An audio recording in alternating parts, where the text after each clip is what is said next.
Hello, everybody. Thanks very much for joining me tonight. We have Susan in chat. We've got Darkside in chat.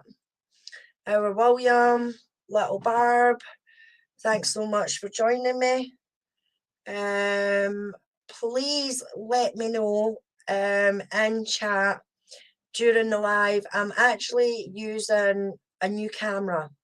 And I watched back my live from last week and it was still a bit jumpy and stopping and things like that. So if that starts happening, please let me know, and I'll see if I can switch over to the old camera and see how that goes. Tonight I'm going to be going over, I'm going to wait and see if a few more people are going to come in. But thanks so much for the ones for joining me just now. And I would also like to say thank you so much. I'm say it again, Alice.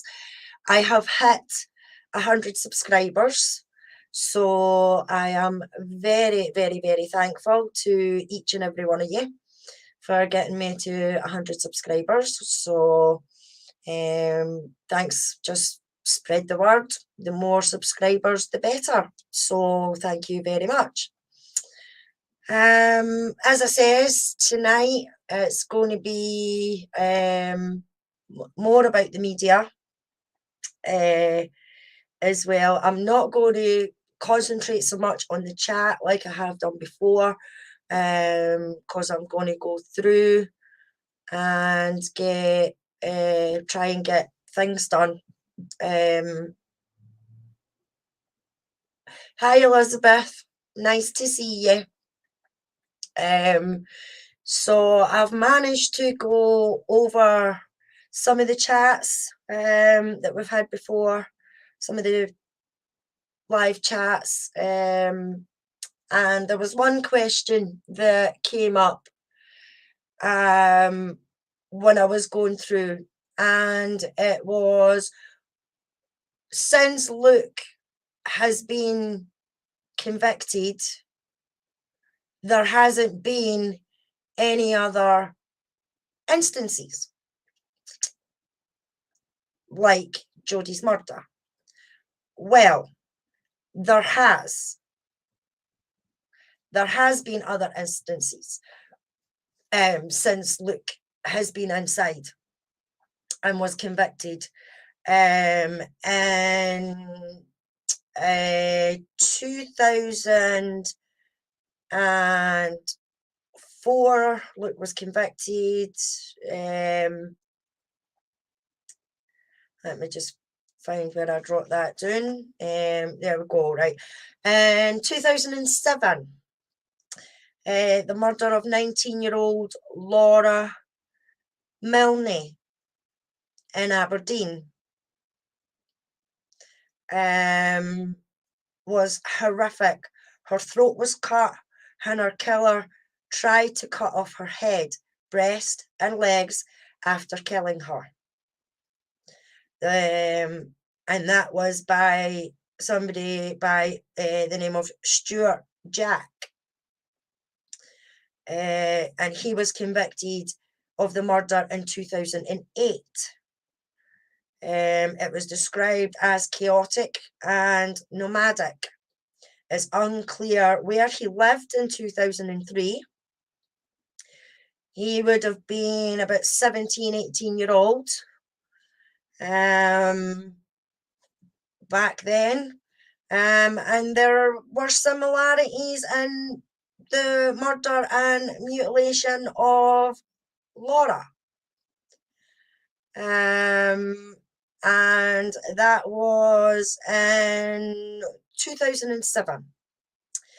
Then we have Robert Greens in 2005, attacked a woman in Roslyn Glen. Now, Roslyn Glen is just 2 minutes down the road.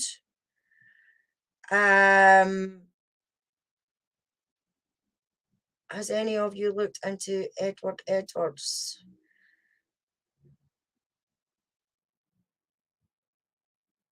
No, no, I haven't, Elizabeth.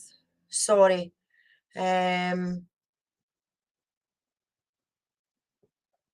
So sorry, I'll continue. So yeah, 2005, there was Robert Greens, who brutally assaulted a student, a foreign student, in a woodland strip, and that was, as I say, it was just down the road from me, and it was only 6 miles away from East Hoosies, where Jodie stayed. He attacked her with a knife. She managed to break free. The attack began in a similar fashion. He chased her through the woodland, tearing at her clothes and hitting her repeatedly about the head, about the face, dragged her along the ground, and so on. Her sister lived within a few minutes' walk from his sister stayed a few minutes walk from Rowandyke's path, where some of the evidence that he visited her that the afternoon that Jodie was murdered, and he was convicted in 2006. Now, I'm not saying that he had anything to do with it. I'm not saying any of these people had anything to do with it. But the question was asked, why has there never been any more crimes like there was against Jodie since Luke's been in the jail? Well, there's a couple that I've just mentioned. One was in 2007, one was in 2005. We also have Rape Kit Man. Rape Kit Man was the name of Alan Roberts, and he was convicted in November 2004 of attacking a young woman in East Lothian, just 5 miles from where Jodie was murdered. A psychiatric report that he had a violent sexual fantasy invoking attacks on women who were strangers to him. He had a history of stalking young women and was known to traverse areas via scheduled psychopaths, carrying a bag containing masks and ties, his rape kit. The intent to rape, part of the charge against him in 2004, was dropped when he pleaded guilty to a lesser charge. The attack took place in May 2004, 10.5 months after Jodie's murder.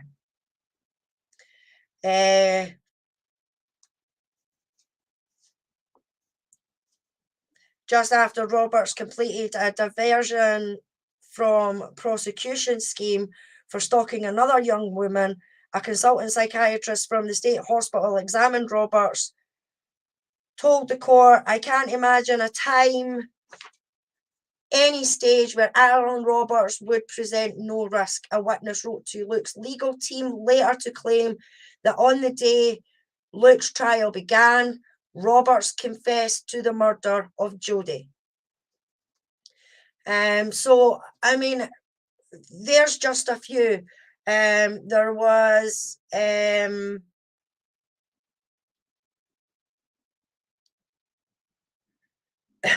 let me try and figure it. So, I mean, there's just a few. So there has been other instances since Luke has been in the jail. So it can't be said that there hasn't been any other attacks like Jodie's since then, because there's 3 that I've mentioned so far. So there has been other attacks there. Oh, hiya, Sean. Thanks for joining me. Lovely to see you, Governor. What are you saying? Edward Wayne Edwards was thought to have been involved in the Teresa Holback murder, but I think that idea has been debunked, a red herring. Yeah, because I don't think I've really heard much about him. And what, 2.5 years since I've been on the case, maybe in passing, but no really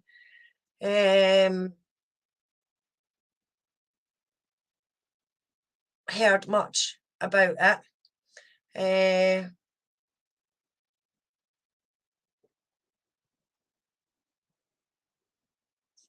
Let's see. Sherry Lynn, thank you so much for joining me, Sherry Lynn. Lovely to see you. Jinxie, Mystic Jinx, thank you so much for joining me.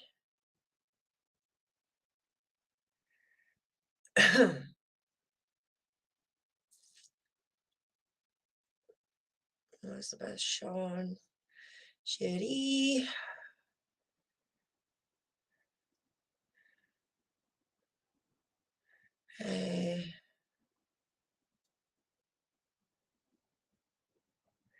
So yeah.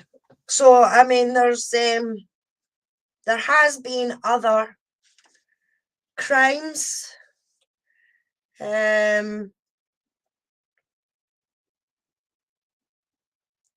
the vicinity and round the vicinity of where Jodie was killed, and since Luke was put in prison. So I think that's answered that question of why has there never been any other crimes since Luke's been in the jail. There has. In 2013, the remains of a woman who'd been murdered and dismembered were found in a shallow grave in a woodland in Edinburgh. The remains of Samia Ahmed, a librarian from London, were found spread over the woodland on a golf course in the western outskirts of Edinburgh in February 2016. So there's another one that's happened after Luke was in prison. So it's not to say that the person that killed that killed Jodie stayed in the area. I mean, they could have went anywhere. No, it's nowhere. No, William. Laura Milne in Aberdeen is nowhere near Midlothian. But who's to say that the person done that to Jodie and then went and done that there? They're maybe not going to want to stay in the same place. You know, there was other people out there that was in the same vicinity.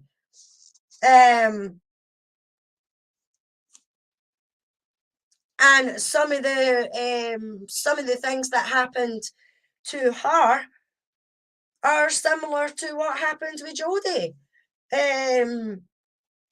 Her throat was cut. Her killer tried to cut off her head, breast, legs after killing her.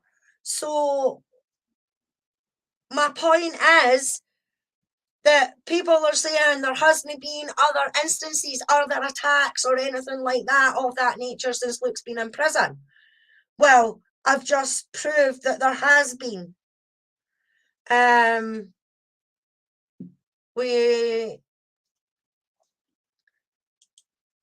Susan, we know Jodie's killer went free. That type of murder makes me think they would do it again. Yes, Susan.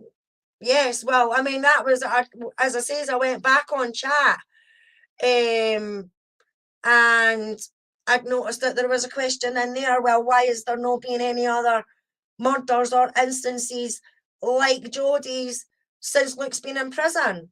Well, I've just said,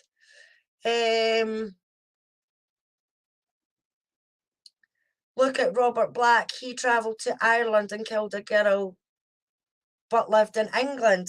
Yeah, that's what I mean, Darkside. Just because it happened in Midlothian doesn't mean to say the person's still, I mean, the person could still be in Midlothian, or they could be in Glasgow, or they could be in East Lothian, they could be in West Lothian, they could be in Lothian. For all we know, they could be in Aberdeen, they could be in Rosyth, they could be in Fife. They could be anywhere, to be honest. Sean, Peter Tobin is a perfect example of an internet killer. Commits a murder, then moves to another part of the country. Yes, exactly, Sean, exactly. But I mean, I'm not pointing the finger at anybody else. As I'm saying is when I looked back on some of the comments and some of the chats on previous videos that I've done, there was a comment that why has there not been any more instances or murders or that since Luke's been in jail? Well, there has. There has.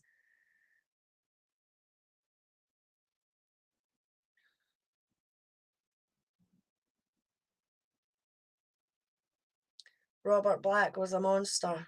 Yeah.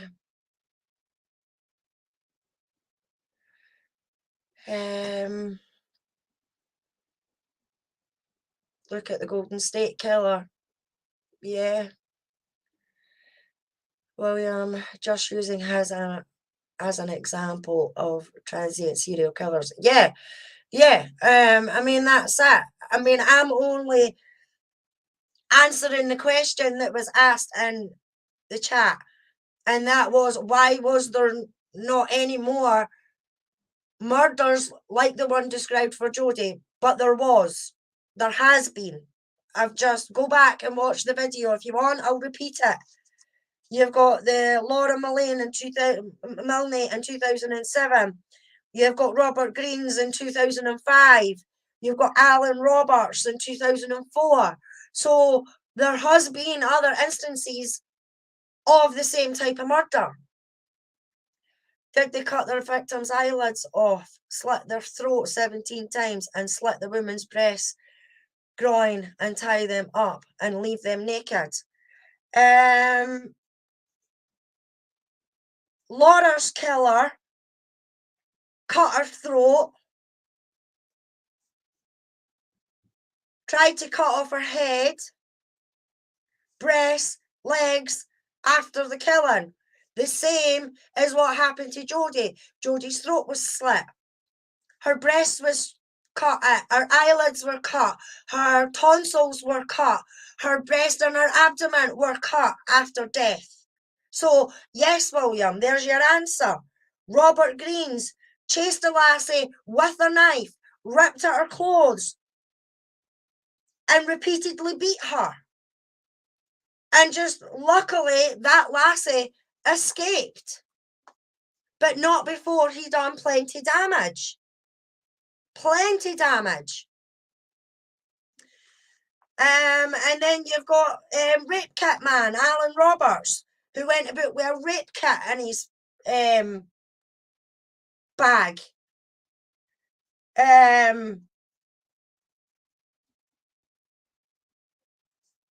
So, yeah.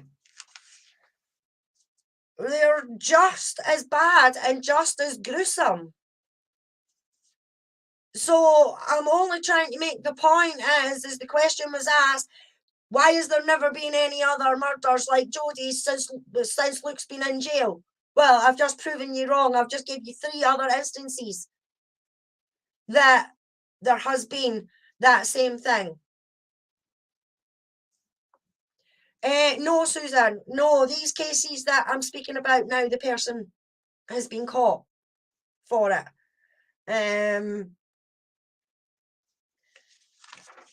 The Stuart Jack was convicted in 2008. Robert Greens was convicted in 2006, and Alan Roberts was convicted in 2004.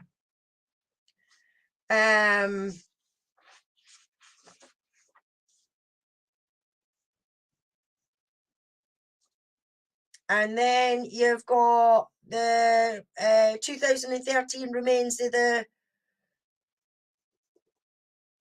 Saimia.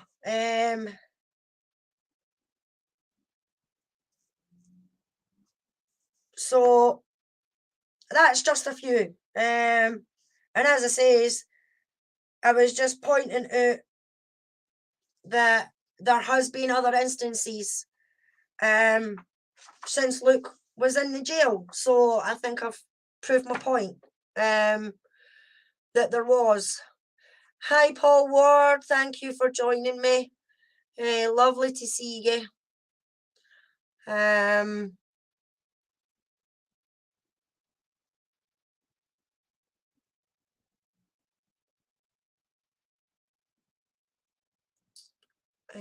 Susan. No, I've done that one. Netflix Kill Thy Neighbour, episode 4.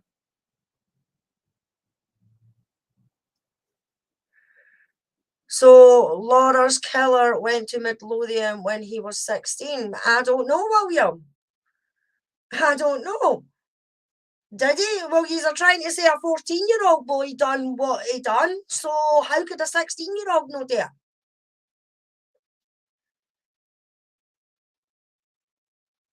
You know? You've got to think of it that way as well. You know what I mean? You're saying, so he was only 16. Well, Luke was only 14. But yet you're saying, and you're adamant that Luke's guilty of this. So if Laura's murder, if Laura's killer was 16 at the time, there's a possibility. I'm not saying he killed Jodie. I'm not saying any of these people killed Jodie. I'm answering the question. Why has there not been any other instances since Luke's been jailed? Well, there has, and there is instances after Luke's been jailed of the same sort of crime. So that's my point. That's all I'm trying to point out.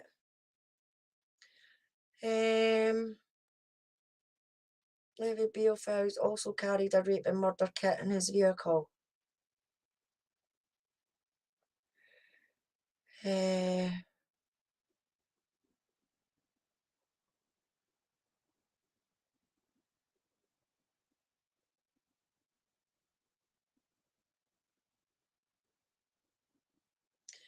Right, hi Jasnaz, thanks for joining me. It's lovely to see you.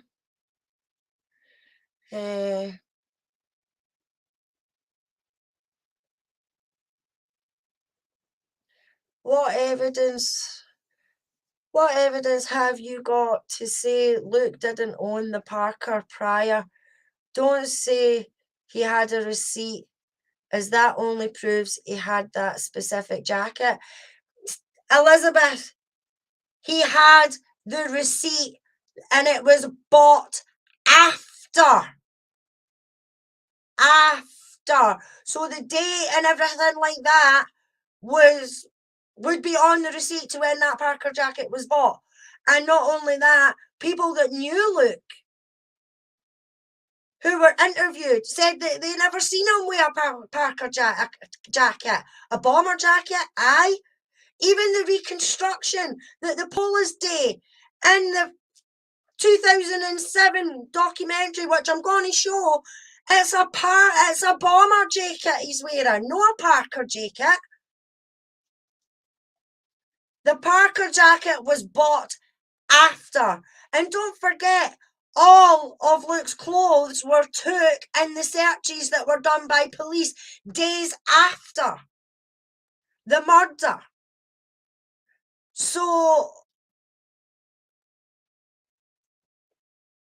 the Parker jacket is like the two bloody Ravs in the Stephen Avery case.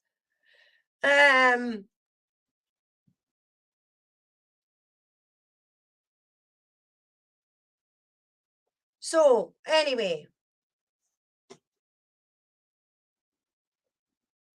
there was proof he owned the Parker jacket. There was 33, I think, people at court. Oh, my word. My word. Okay, if you say so, Elizabeth, that's your opinion. That's your opinion. But people that I've spoke to that was there, that knew Luke, that was at school with Luke, that has known Luke for years, never seen him in a Parker jacket. until after the murder, because the police came and took all his clothes, so the Wayne never had any jackets or trousers or anything like that that he could change into. So his mum went out and bought him some new clothes. So part of that clothing was a Parker jacket. So that's my proof, Elizabeth, that the Parker jacket, that he never had a Parker jacket.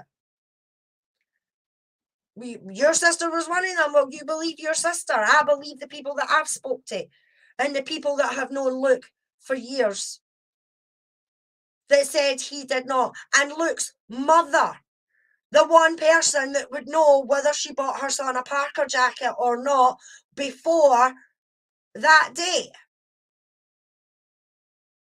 So, and also they were handed that receipt.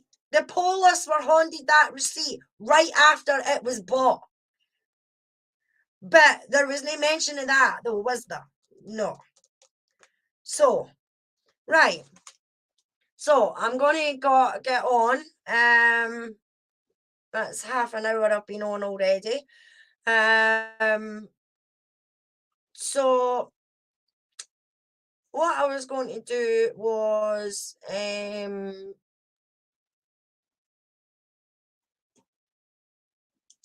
this one. So, it'll be... Right, let me see if I can remember how to do this.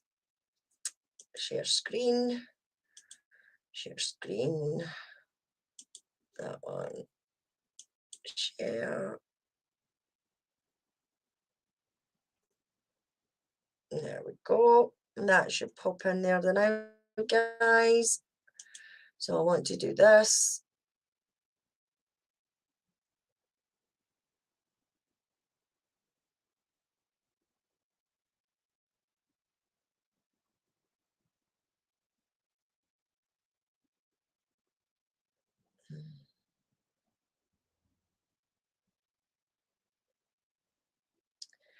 No, Paul. I have my suspicions of who the person was, but I'm not going to speculate. I'm not going to speculate. But I do have my suspicions of who it was. So, this is a documentary that was done in 2007. Give me a wee sec. I'm going to switch my camera off so that I can have a smoke. Oh, I don't know why my picture's not coming up on that. Anyway, right. So this is about the media. So I just want it, because I know some people haven't seen this.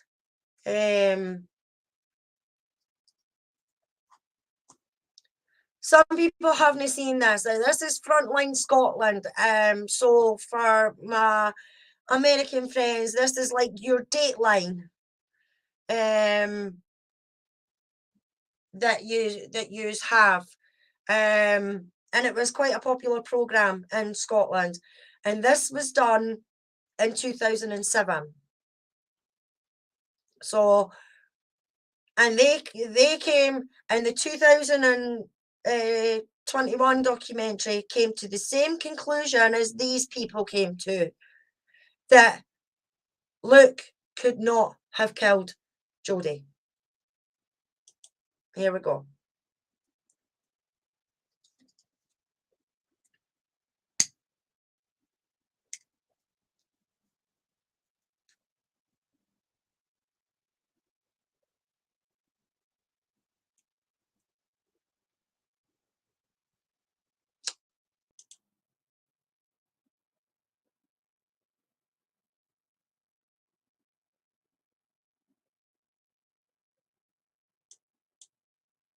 Oh, what's going on? It just seems all...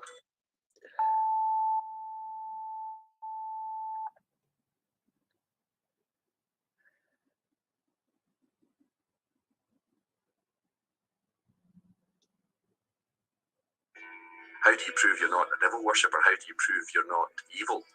The case is about evidence. I don't see it in this case. It just seems that all rules, laws, regulations change if your name happens to be Mitchell. Tonight, the murder of schoolgirl Jodie Jones and the conviction of her 14-year-old boyfriend, Luke Mitchell. This is not a program about guilt or innocence. This is an examination of the key evidence which brought Luke Mitchell to trial. We look at the police investigation and reveal disturbing testimony about a potential new suspect, which could now challenge the safety of Luke Mitchell's conviction.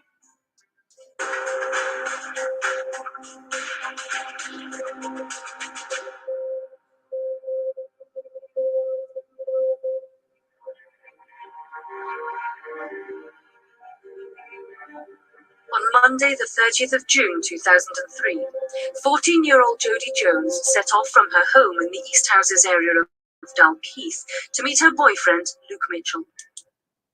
Now, I'm sorry guys, but I have to do this. I have to let it play and then pause it and then let it play and pause it so that I'm not getting any strikes or anything like that. So, I mean, if you watch each reconstruction that they do, they've got different ones. They've got Luke in a bomber jacket.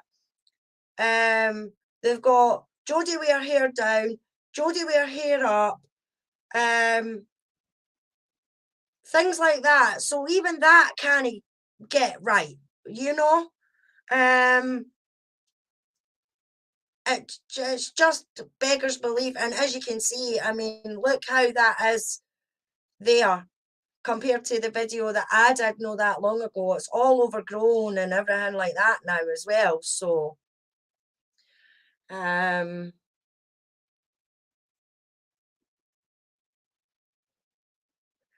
Cherie, thanks very much for joining me. Lovely to see you.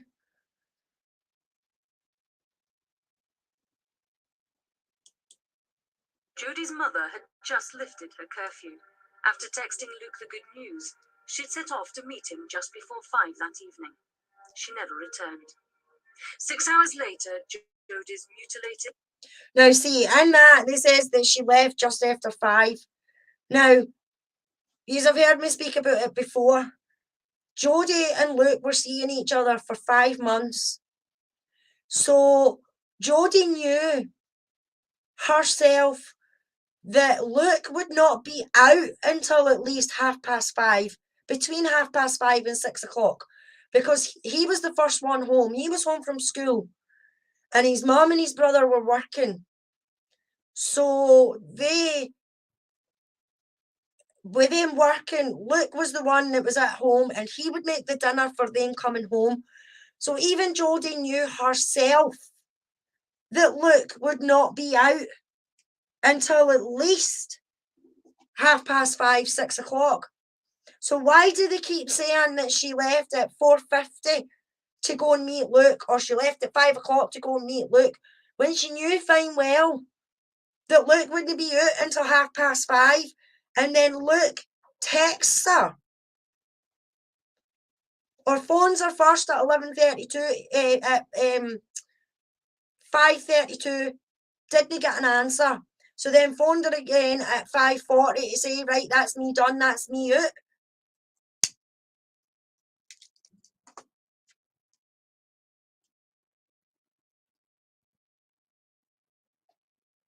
IBW Haggis, thanks very much for joining us. Glad to see you. A naked body was found by her boyfriend Luke Mitchell and other members of her family off a path known locally as... Now see, what type of jacket is that they've got on wearing? It's a bomber jacket, not a Parker jacket. A bomber jacket. Why? Because that's what witnesses were telling them, the people that they spoke to, the kids that they spoke to at the time. all said Luke wore a bomber jacket. It was a green bomber jacket with orange lining. I know because I had one my bloody self. Ronsdyke. Lothian Border's hunt for the killer was one of the biggest murder investigations ever conducted by a Scottish force. Over 3,000 people were interviewed. But suspicion fell quickly on just one, Luke Mitchell. He was certainly no angel. He carried knives, sold cannabis to friends, and was interested in Satanism. And that is all lies. He was not known for carrying knives. He wasn't a huge fucking cannabis drug dealer. And he wasn't anti-Satanism. He was not anti-Satanism. And it pisses me off when I hear this pish. Because they make him out to be this fucking huge, big fucking drug dealer at 14-year-old. If he was anything like me, we got a bit of weed off of somebody and we went and we shared it to our pals. Or we knew somebody that could get you a bit. So your pals would say, oh, can you get me a bit? You know, if that makes you out to be a big drug dealer, then the police better come and arrest me now. Because I done exactly the same.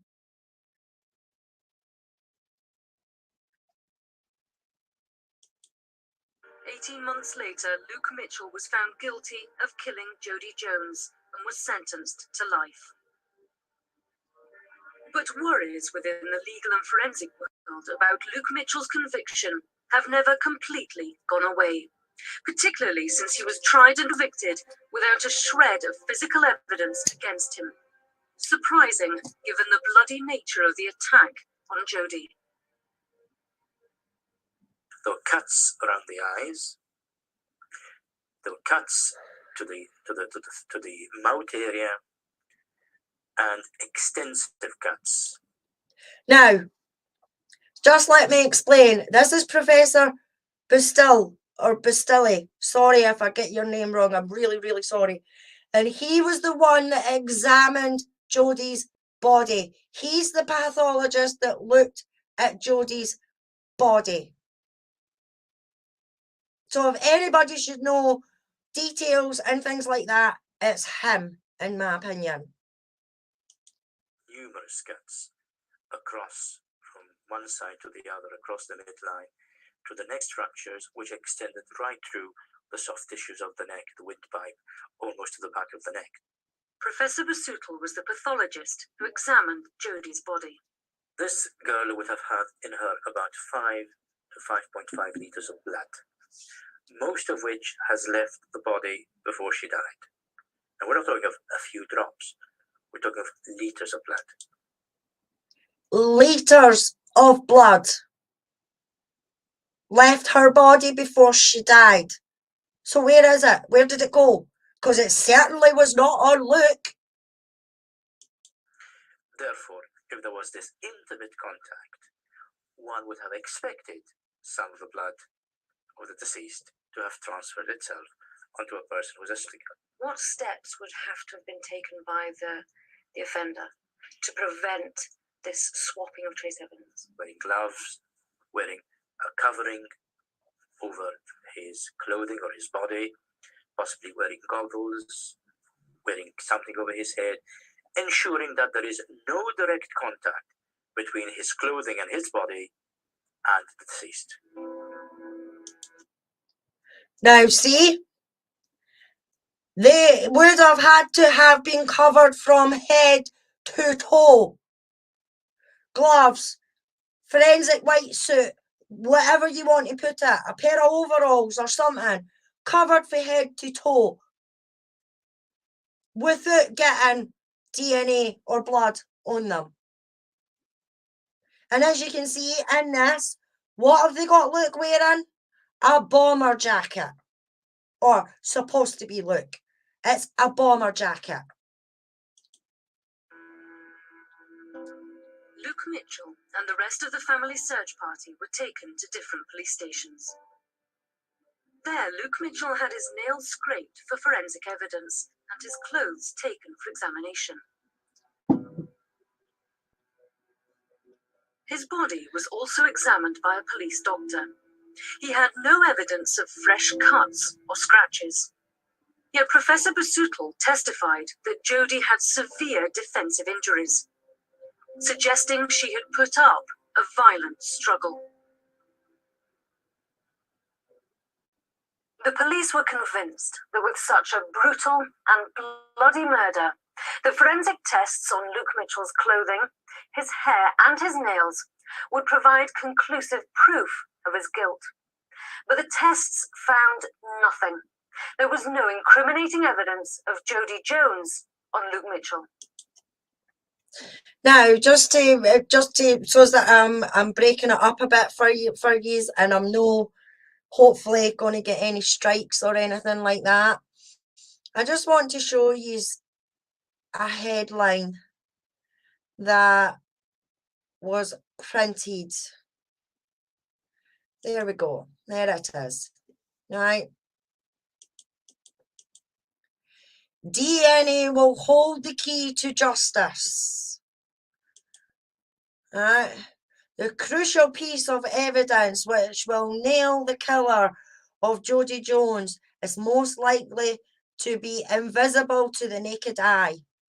As the 14-year-old struggled with her killer during the feature forensic knife attack, it is almost certain that he left his DNA on Jodi's clothing, and she will have left her DNA on his blood-stained clothes. All of us scatter of trail of DNA from the skin flakes, sweat marks, and dropped hair. You know, it's the technology to identify DNA fingerprints has advanced at an astonishing rate. Previously, forensic scientists needed as many as 500 human cells to produce a DNA fingerprint. Now it's down to just a few cells, and tests take days rather than weeks. So, for detectives in a murder hunt, it can narrow down the list of likely suspects. The chance of two people sharing the same DNA is 1 in a billion. DNA evidence helped convict Limson the Lot killer William Beggs, Sarah Payne's murderer Roy Whiting, and serial rapist Richard Baker. So, I mean,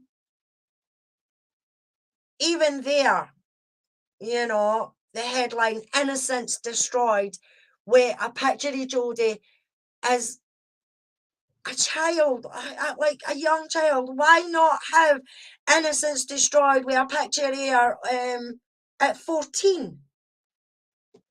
You know, it's just, the media ran amok when it came to this case, and they got away with it, and the courts still let them away with it.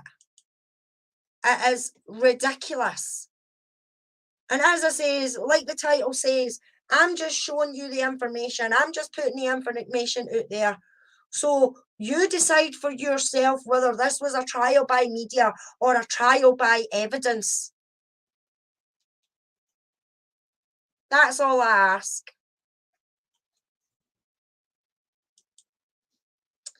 Oh, I'll put the camera back on.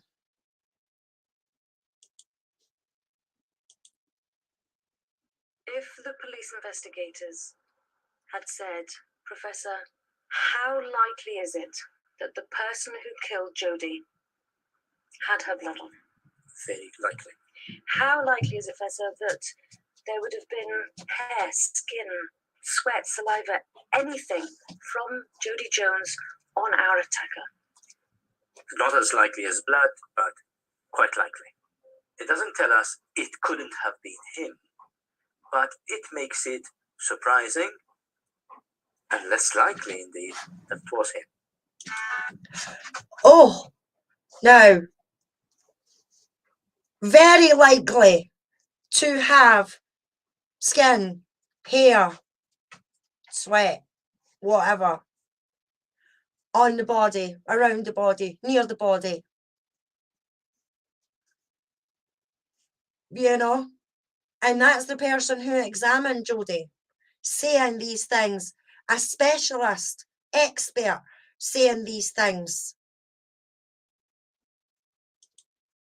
When the results from Jodie's body came back, there was also no incriminating trace of Luke Mitchell on her.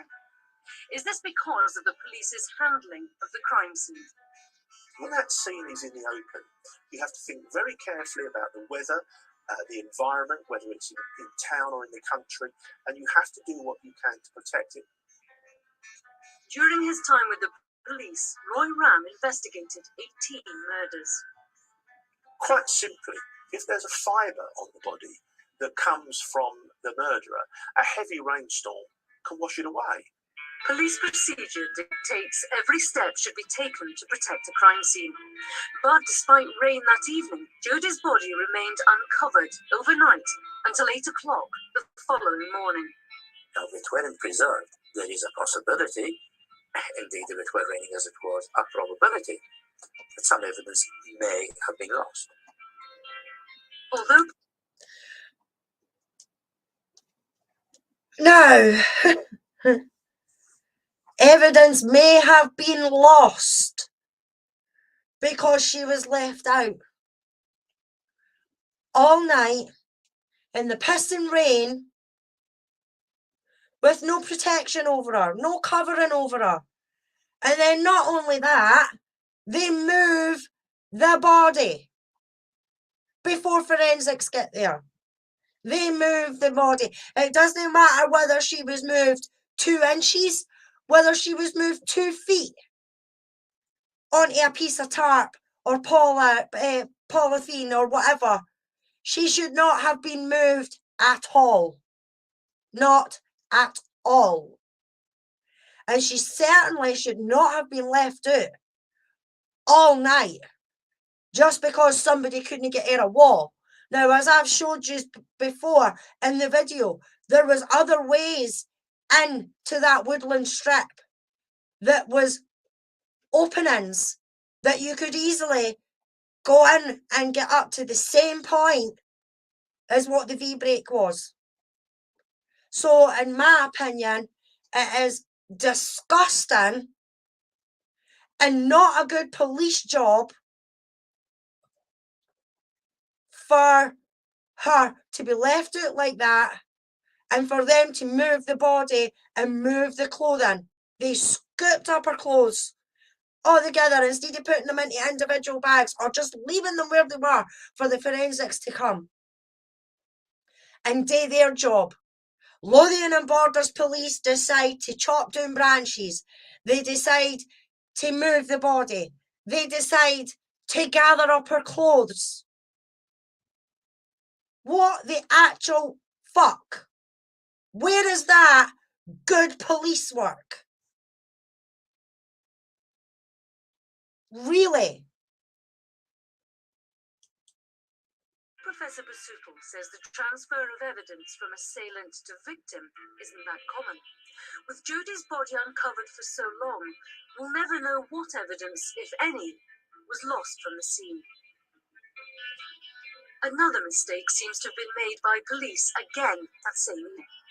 The jury heard that of the 4 people in the search party, only Luke Mitchell's clothing was taken for examination that night.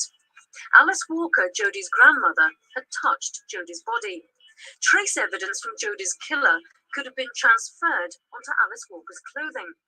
By the time police asked for that clothing a week later, she'd forgotten what she'd been wearing. Under those circumstances where you've got 3 or 4 people together in a group finding the body in that way.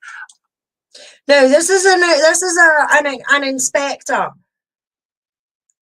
And even he says himself that Lothian and Borders' investigation of this case is a fucking shambles. I would very much have been looking to take their clothes and preserve it. That should have been done as a matter of routine at the scene. Luke Mitchell's clothes were the only clothes taken that evening. He's the only person who's forensically examined that evening. His nails are scraped, hair samples taken, DNA taken. What does that say to you that was going on in the police's mind that evening? That certainly indicates to me that the investigating officer, the investigative team, were pretty convinced that they had a prime suspect. By the 3rd of July, Luke had started to emerge from the pack with a greater degree of suspicion than the rest. All he did was make me more suspicious. The lack And that is the man. Let me just take that back a wee sec. This man is Detective Inspector Craig Dobie. This is the man that keeps saying that this investigation was done properly. I'm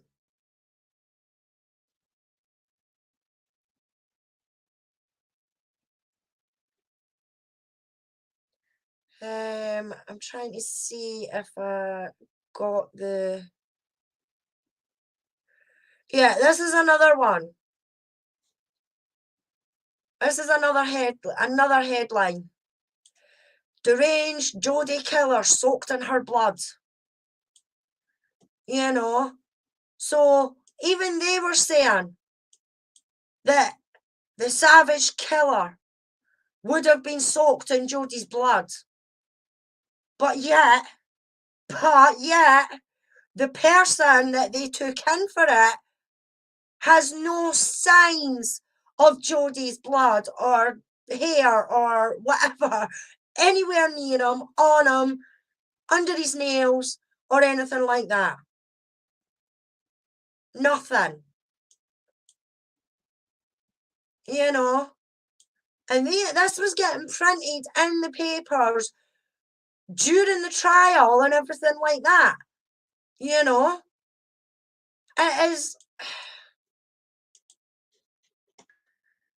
is so wrong that it's unbelievable.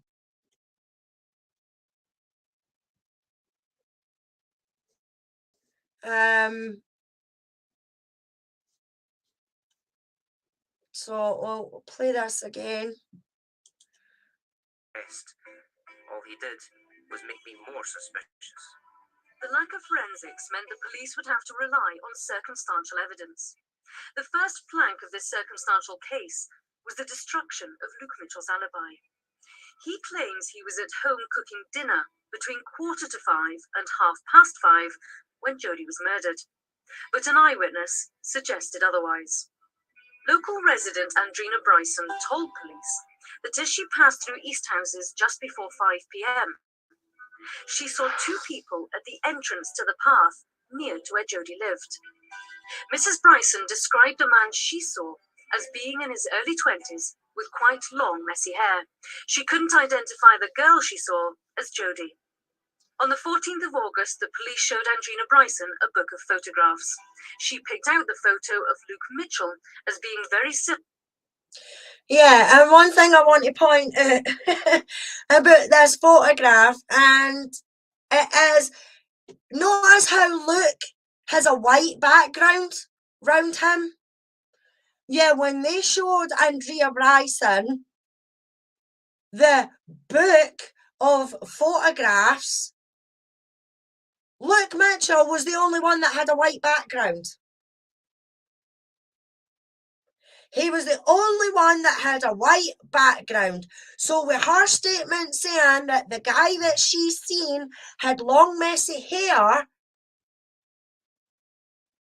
they should have gave her a lineup, not a photograph lineup. They should have put him in a lineup. But instead, she gets handed these photographs, and lo and behold, Luke Mitchell's the only one that's standing in front of a white background. The rest of them, if I remember right, it was a blue background. So who is that witness going to pick out of all the pictures that she's seen? She's going to pick this one because this one stands out to her. And this is fucking diabolical that the police were able to get away with this even through the appeals courts. This was brought up in the appeals courts. And it's just, Oh my God. This it just makes me so fucking angry. Because no wonder she picked Luke out. Because he's the only one that's in a light background and his hair's a bit messy there. You know what I mean? And I'm sorry, by the time he came to court, he's maybe a wee bit fatter and his hair's a wee bit longer, but other than that, the face is still the same. So how the fuck she couldn't pick him out in court, I don't fucking know.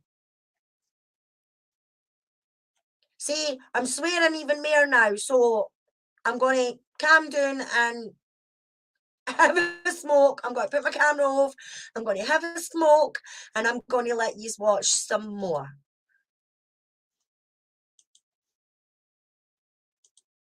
Similar to the person she'd seen on the path.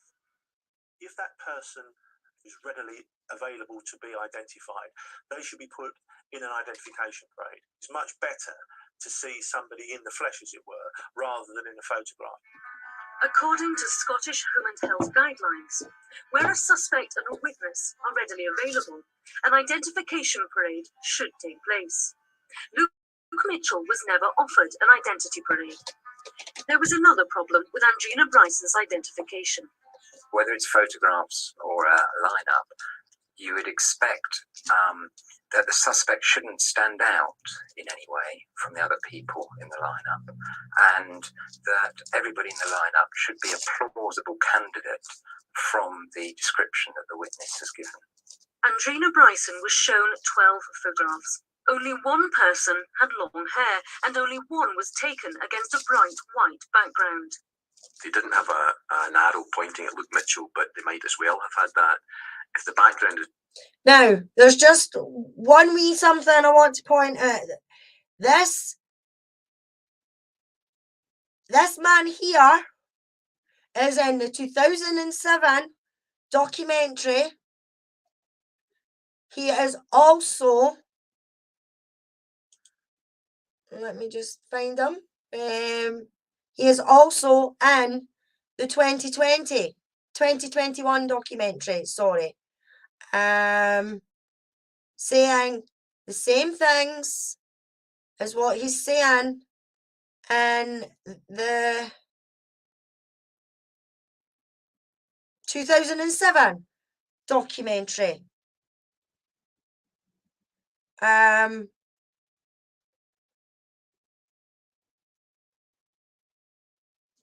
So I just want to show you that. 3 witnesses in their state. There we go. This is the exact same man in the 2021 documentary as is here. So he was in both documentaries.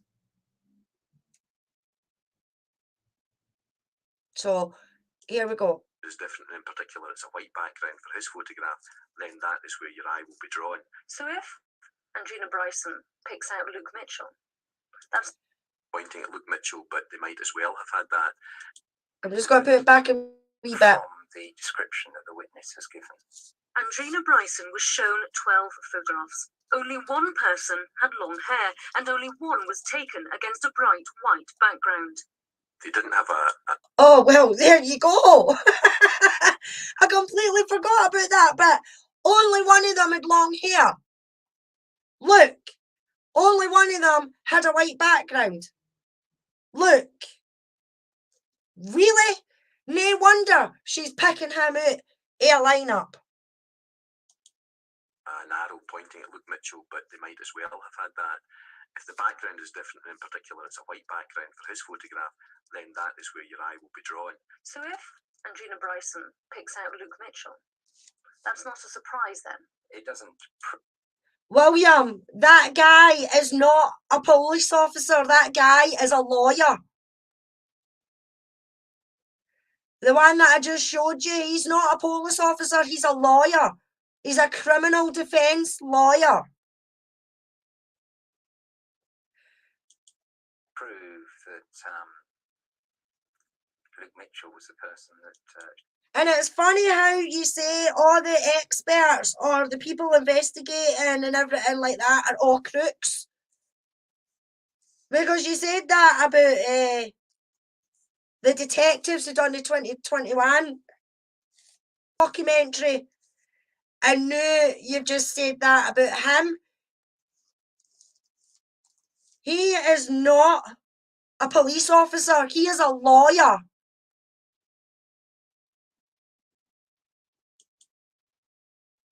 She saw.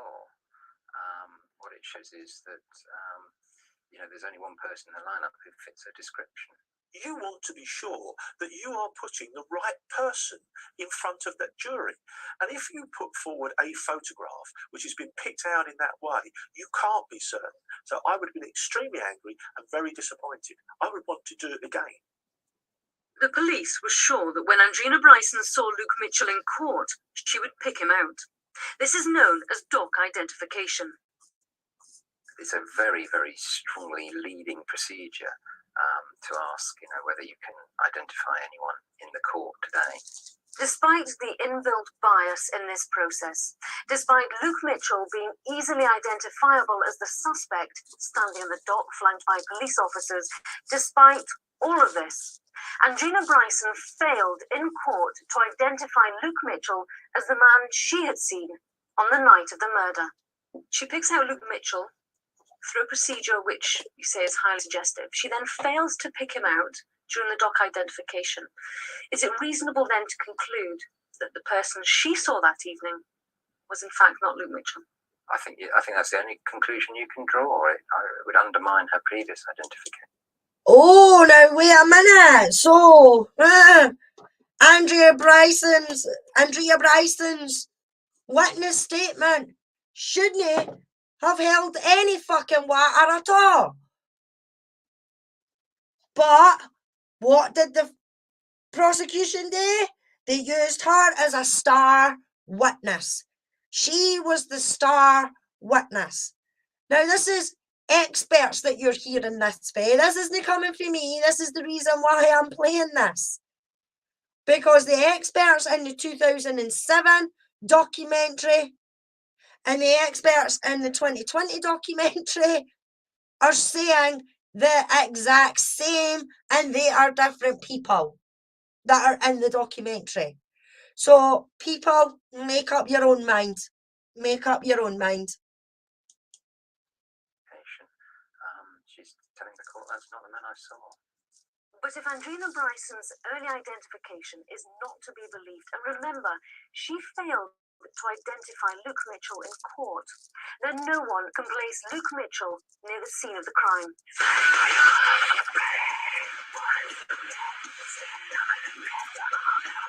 If your client is described as evil or as a devil worshipper in publicity ahead of the trial, there isn't anything you can do about that at all. How do you prove you're not a devil worshipper? How do you prove you're not evil? Seldom has a defendant in Scotland been as vilified as Luke Mitchell, a child in law before a trial. Now, yeah, this is what I mean. Oh, thanks, Sean. Thanks so much for joining me. It was lovely having you here.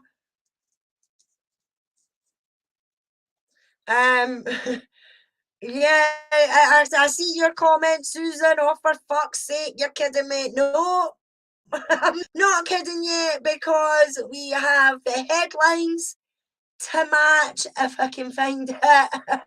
If I put it in, or did I put it in? Oh no, maybe I didn't put it in. But yeah, there was a Manson headline as well. I must not have saved that one. But yes, I completely agree with you. Oh, for fuck's sake. He quickly found a new girlfriend, according to the tabloids. He was banned from school and named as the prime suspect in a police report, details of which appeared in the Scottish papers. This became the second plank in the prosecution's circumstantial case, that Luke Mitchell was so obviously out of control that he was capable of anything, including murder. Luke Mitchell's schoolbooks, upon which he'd scrawled sinister satanic lines, were also focused on. For the first time since the arrest and conviction of her son, Luke Mitchell's mother, Corin, has given a television interview. I got asked to come into school on one occasion, and I just couldn't see the problem. And the teacher couldn't understand why I couldn't see the problem. I just couldn't. It was a normal teenage rant. But if Luke Mitchell's mother wasn't bothered, others were. Although not used in the trial, Ian Stevens' opinions on Luke Mitchell were often quoted by the media. Oh, now this man, oh my God. Wait till you hear the shite that comes out of this man's mouth. I swear to God. The kind of stuff he wrote in notebooks at school and so on was certainly a wee bit different from what the average child writes in the back of their books. And I think it's only when people look retrospectively at that you can see perhaps this is part of clues of some mechanism going wrong with this It would guy. worry you. It certainly would. When you read on his school books, I've tasted the devil's green blood, flesh of fallen angels, does that give you an insight into the kind of mind that Luke Mitchell had? It would certainly send a chill down the spine. It was argued these scrolls indicated Luke Mitchell had a dangerous fascination with Satanism, but these statements weren't the product of Mitchell's imagination at all. What if I told you that was the script from one of the best-selling PlayStation games that he had been watching in the 2 weeks before Jodie died? And where actually he could be accused of plagiarism. Yeah, you could be accused of plagiarism, but it's also again the difference between somebody who plays that game and gets involved. It's this difference between reality and a game, which may be a problem there. I would think that's just a typical adolescent meanderings and daydreaming. Yeah, send me the stuff too, William. Send me the stuff. I know, I've said that to you before. Show me the evidence that you've got. And I will take a look. But as you say, you're convinced he's guilty. I'm convinced he's innocent. And the more and more I dig into it, and the more and more I speak to people, the more and more I'm convinced even more. And I thought it from the beginning anyway. For when it all first started. I don't think that would cause an alarm to ring in my head about his degree of risk.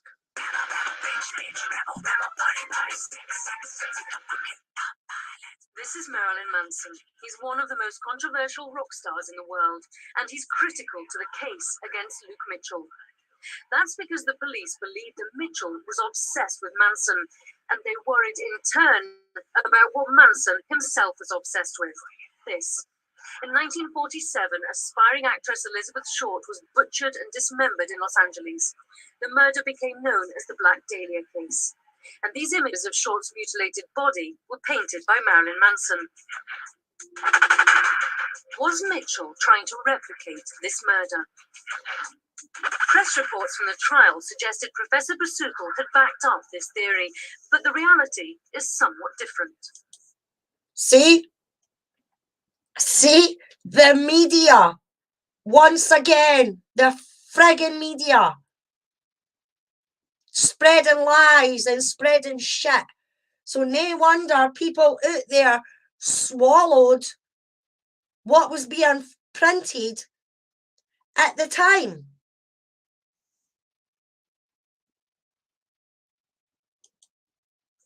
When you saw Jodie's injuries, was your first thought, that's strikingly similar to the Black Dahlia murders? No. No. From the man who examined Jodie's body. No. It was my idea. I never heard of the Black Dahlia.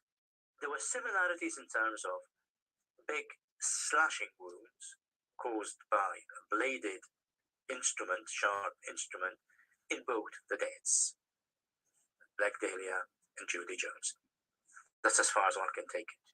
In fact, you would agree there were major dissimilarities as well. No major dissimilarities. By no means can one say that because the injuries were on the same sites and caused by the similar way, they therefore must have been produced by somebody with intimate knowledge of the Dahlia murder. No evidence was found on Mitchell's computer that it visited sites featuring images of the Black Dahlia. In fact, there are real questions as to how much Mitchell knew about Marilyn Manson as well. What if I told you that all the police managed to seize from his house was one Marilyn Manson CD which had been bought after the murder, and one torn up calendar? That was it. Yeah, That's not an obsession. No, that would certainly surprise me, because certainly the impression given was a lot more serious than that. When you say the impression given, would that have been the impression given by the media? Well, the way the media presented it. Yeah. See? The way the media presented it, it was, he was Satanist. He was a devil worshipper. He was anti-Marilyn Manson. Bollocks. The press tend to use emotive words. If they can use a dramatic word where there's a simple, straightforward word available, we'll always go for the dramatic word. The effect of this media coverage was devastating for Mitchell's defence. People will look back on it and think, oh, that's the Scottish Black Dahlia case. And yet the connection with the Black Dahlia case was so tenuous as to perhaps even be non-existent. Salacious gossip surrounded this case from day one. Much of this usually featured Luke Mitchell's... You know what I mean? I mean, just look at the two headlines, you know. It is just... This is all I'm trying to do with this, people, right? Is I'm trying to show you and give you an idea of the extent that the media ran wild with this case. I mean, this one is after he was convicted. Apparently, young lassies were writing to him.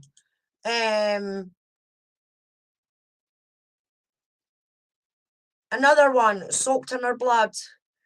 The jury see the video. Mitchell held back, garden fire, night Jodie died.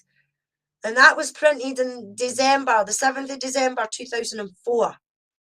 You know, with headlines like this, you're trying to tell me that Luke got a fair trial? You know what I mean? No way. I believe that you carried an image of these Marilyn Manson. I'm going to fucking thing me on that, Ian. Better for yous. I believe that you carried an image of these Marilyn Manson paintings in your memory when you killed Jodie. And that's the friggin' judge that is saying this. Lord Nemo Smith. This was a friggin' judge. You know, the one that's supposed to be impartial.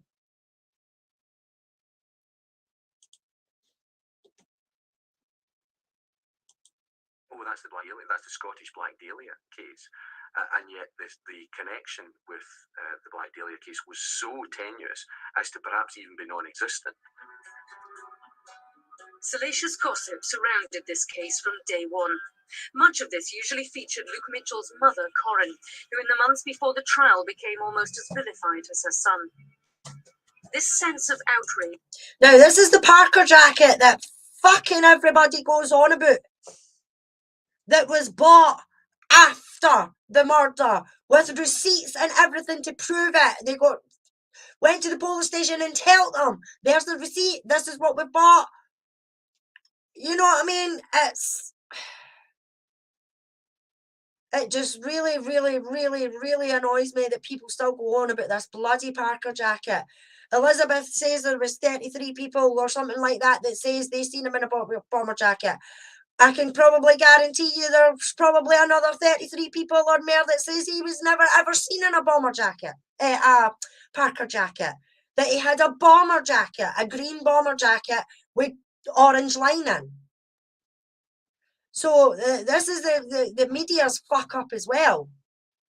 Reached its peak when mother and son gave an interview to Sky Television on the day of Jodie's funeral, in direct opposition to the wishes of Jodie's family. Did you kill Jodie Jones? No, I never. I wouldn't think of it. I thought, well, you tell them. tell them how you feel. You tell them that you're innocent, because this might be the only chance you'll get. And well, it just backfired on us, really. I think most people looking at it found it a rather unusual relationship. It's almost like a gut feeling you based it. What is unusual about what's happening there? It's a mother consoling her son. But these actions got portrayed in the media as something untoward. Really?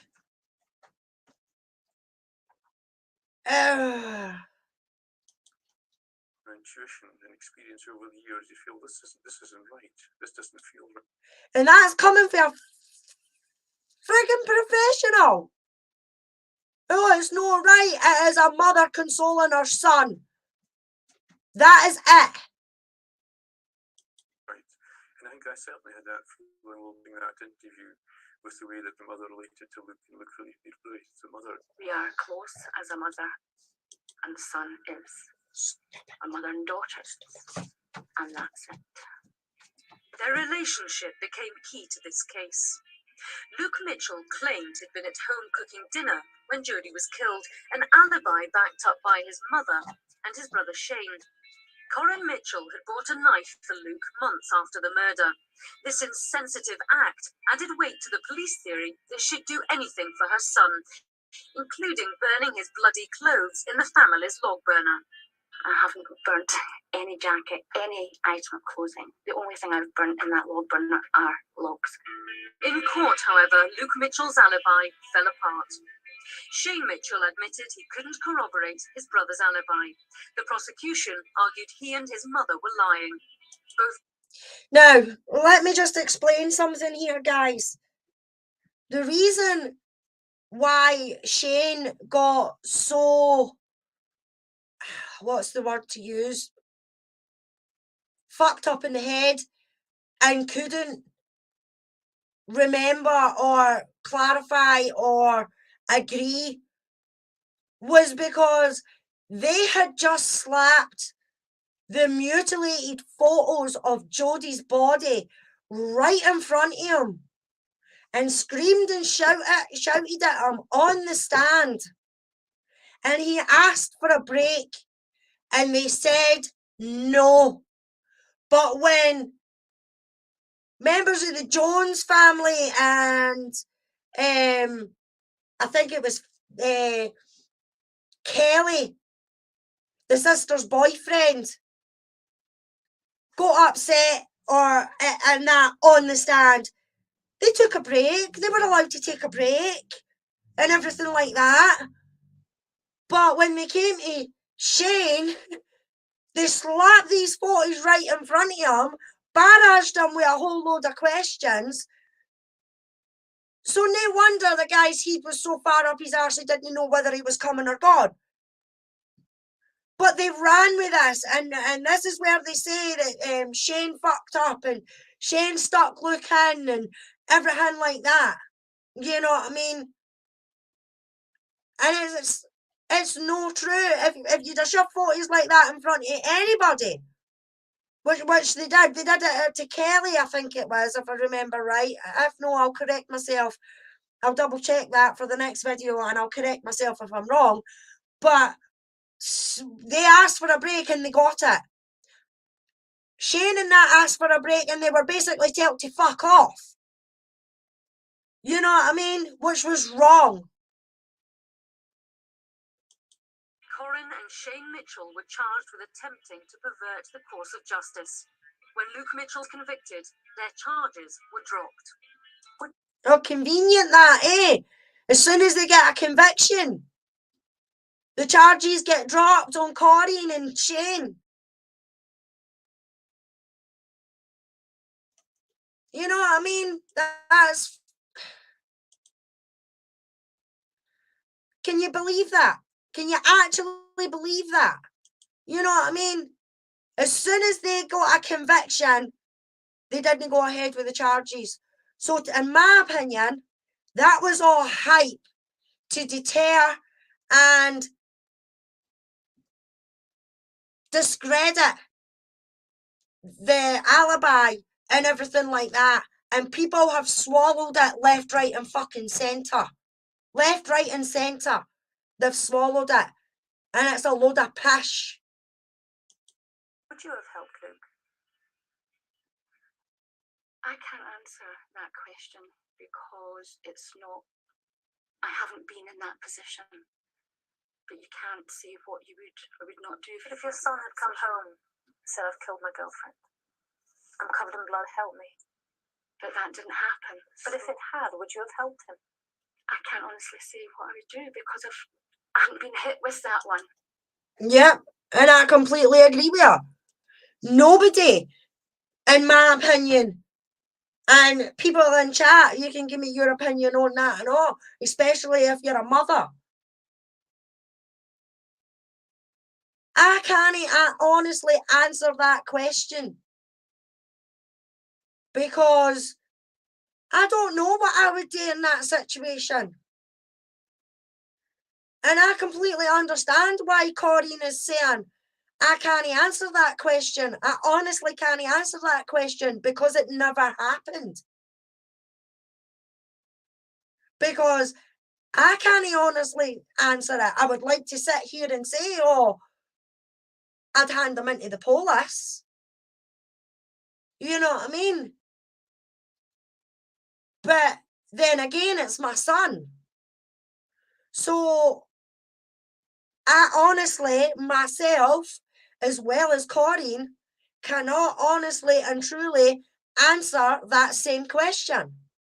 Because I don't know what I would do in that situation. I really don't.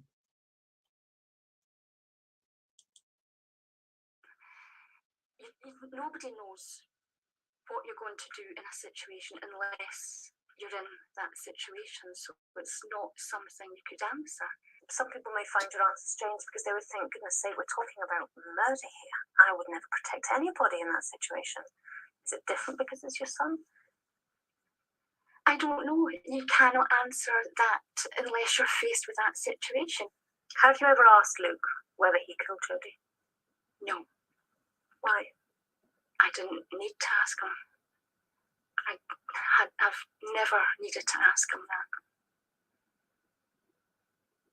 That would surprise some people that you didn't ask. Why? Why would it surprise some people? It's her son. She knows her son. You know, she knows whether he would have been out of character or anything like that, just like I would know my son. Mannerisms, attitude, things like that. You just know whether you believe your child or no. It wouldn't surprise a lot of mothers. You know what your child is capable of or not capable of. Is Luke capable of killing Jodie in that way? Absolutely not. No. Luke loved Jodie. The 10 months of negative publicity leading up to the trial made it easier for the public to begin to believe that Mitchell was capable of killing Jodie. But would that publicity affect the recollection of some of the key witnesses? Of course it did. This was the third and most crucial plank of circumstantial evidence against Mitchell. Luke Mitchell had changed his story about the arrangements to meet Jodie that evening. And the police were even more suspicious that Mitchell appeared to know exactly where Jodie's body was. But in Jodie's sister's initial statement, the notion that Mitchell led the party directly to the body is less clear. Luke's dog started jumping about the wall. Luke then climbed over the wall and started searching about. In his Oh, wait a minute, what was that? Maya reacted to the wall and then Luke climbed over the wall. Yes, that was the statements that they all gave for the first 4 weeks. And then after that, lo and behold, all three of the trio changed their statements.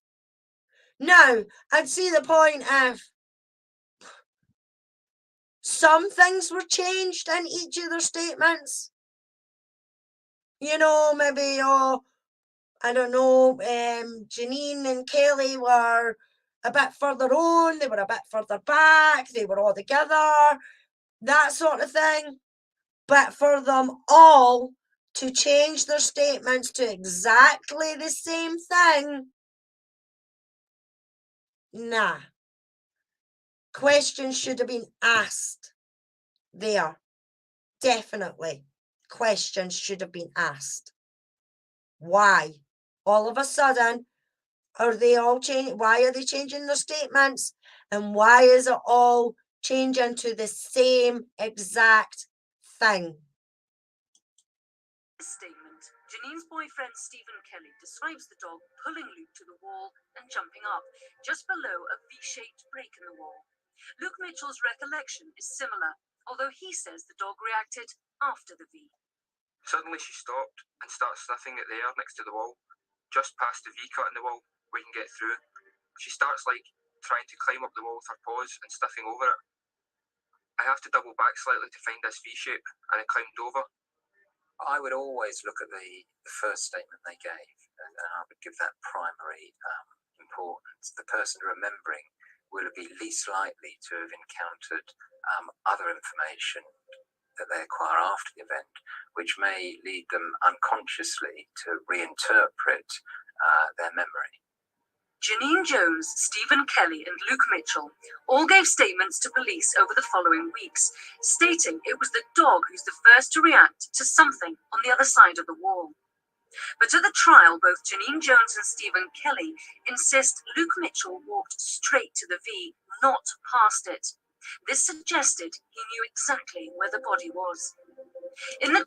Now, for what I know is that Kelly and Janine were in front of Luke and Alice, the granny, because she was walking a wee bit slower. So how would they know whether Luke was past it or not? You know what I mean? They were in front. I don't know. It's just something that I thought of. At the trial, Janine Jones described Luke Mitchell as being unemotional on finding Jodie's body. But Mitchell's 999 call suggests otherwise. The lad's in a bit of a panic. He's saying, can you come down as fast as possible because he's seen something? I don't know what, as he will not elaborate. I would think it's probably more credible that everybody was in hysterics. That's the original statement of Janine Jones.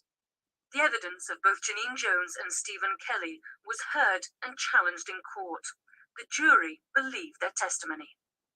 By the time we get to the courtroom, the witness now perhaps has a whole range of new information. And this isn't necessarily a conscious process.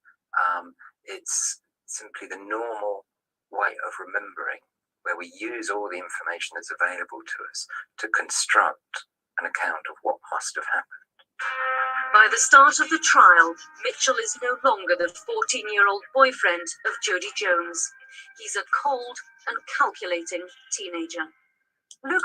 I mean, just as their headlines, it's just...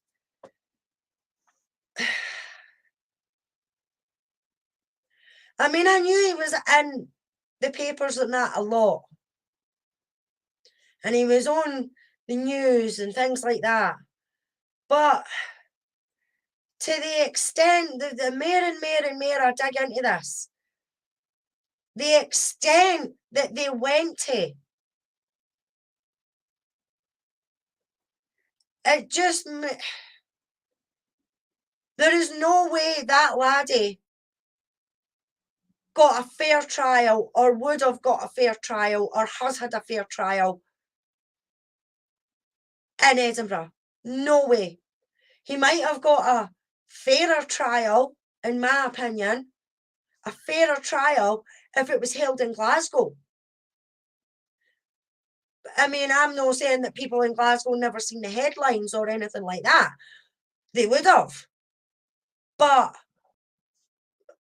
living in communities like we live, like Midlothian, Lothian, things like that, you know people that know people that know people in a sense. You know, I live in Pennycook. I know people that live in Midlothian, and I'm in Midlothian, right? I know people who stay in East Lothian. I know people who stay in West Lothian. I know people who stay in Lothian, right? And that's Edinburgh and the surrounding areas like Dalkeith and Livingston and Wallingford and things like that. So it's guaranteed that whether the jury has came from Mid Lothian, West Lothian, East Lothian, or Lothian, it is still Lothian.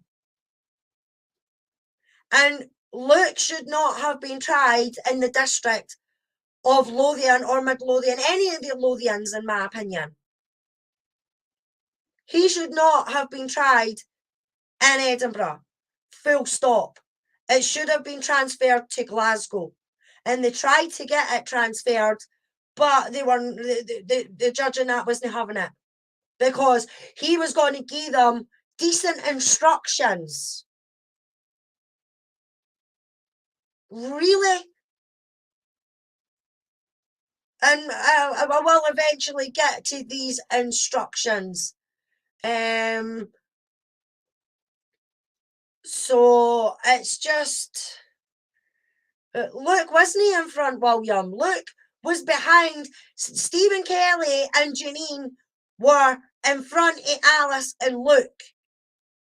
And they got to the, Alice and Luke got to the viewpoint which Stephen and Janine were further up the path, then turned round when Maya reacted at the wall. And they walked back. Because Luke handed Alice the lead for the dog and then climbed over the wall. And by the time Luke handed Alice the lead and Luke went over the wall, Janine and Kelly were down beside Alice. So I don't agree with you on that. Luke was behind with Alice because Alice wasn't walking as fast as what the rest of them were.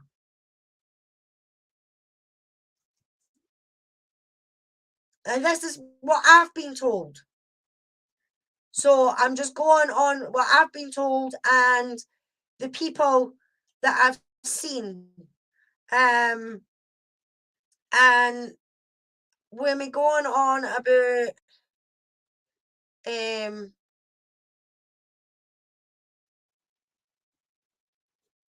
oh no, where did they all go? Oh bugger, where did they go? I've lost them.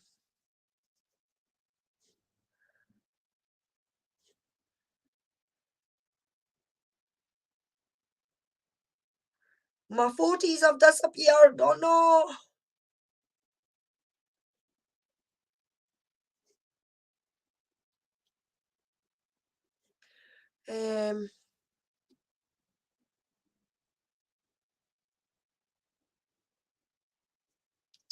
My friggin' 40s have disappeared.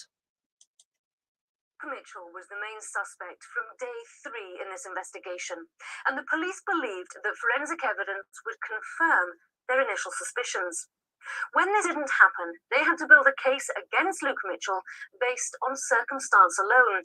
The prosecution believed this circumstantial case to be compelling. The jury agreed with them. Although tonight, Frontline can reveal that again, the jury wasn't told everything in this case. Scott Forbes is a former... Oh, what? Lo and behold, evidence was withheld. The jury was not told everything. Where have we heard that before?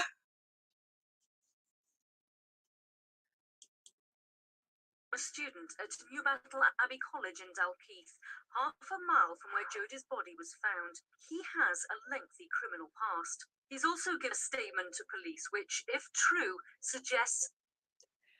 William, I never said Luke put the dog on the leash. I said that Luke gave Alice the leash.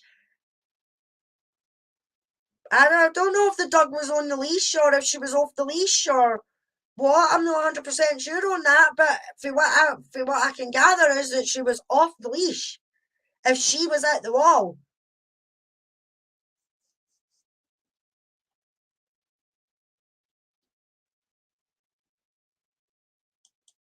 I just know that Luke handed Alice the leash and that Janine and Kelly were just in front of them. Not much in front of them, but they were just in front of them.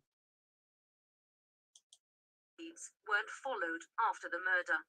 In this statement, Scott Forbes paints a disturbing picture of the actions of one of his roommates on the evening that Jodie was murdered. Now, we can't name the man in question for legal reasons. But if Luke Mitchell's schoolwork was alarming, so was that of Scott Forbes' friend. He told me that 3 weeks before Jodie was murdered, that he gave an essay to the college that about killing a female in the woods.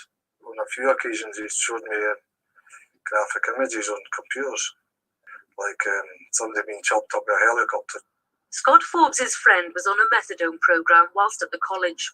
The term ended 3 days before Jodie's murder.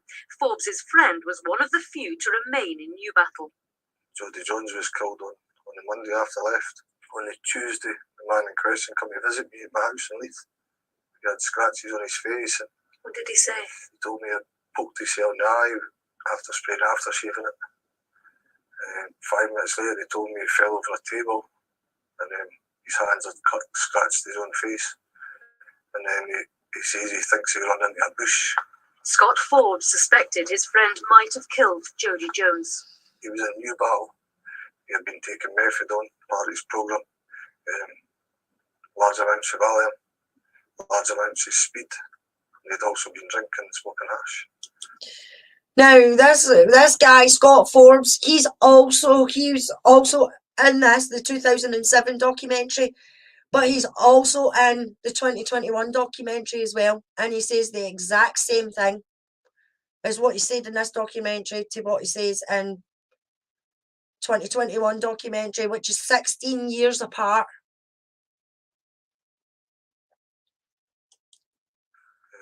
On the evening that Jodie Jones was killed, you're convinced that he had killed her? Scott Forbes claims he talked his friend into going to the police. He claims he took him to Dalkeith Police Station on July the 3rd, the very date Luke Mitchell was emerging as the prime suspect. Scott Forbes claims his friend was told by police that day that someone would be in touch. What I know now is they got in touch with him at Christmas this year. December this year, 3.5 years after. So December 2006, from what you understand, from what this man has told you, is the first time they've been in touch. Luke Mitchell is appealing his conviction. Scott Forbes' statement is now being investigated by Mitchell's defence team and may form part of the appeal. We showed this statement about Scott Forbes' friend to Dr. Keith Ashcroft, who specialises in the study of sexual crime. The very fact that it's abusing many different types of drugs possibly indicate that there may be more than just a personality disorder, maybe elements of a drug-induced psychosis, or you may be predisposed to a psychosis such as schizophrenia. If you had known about this person, I would certainly, if I was asked to comment, to profile, I would certainly put this guy in the loop of the investigation. A man living close to the murder scene with a history of drug abuse and a liking for violent and graphic images. A man who'd written about killing a woman in the woods. Is it possible that such a man turned up at Dalkeith Police Station with fresh scratches on his face 3 days after the murder of Jodie Jones and was allowed to go? Scott Forbes has a lengthy criminal past, Why should we believe his story now, nearly 4 years after Jodie's death? Well, if I want to gain by telling lies, this is the hardest thing I've ever done in my life. Why? A wee girl was needed. 14-year-old teenager was butchered. My opinion, police didn't investigate the murder.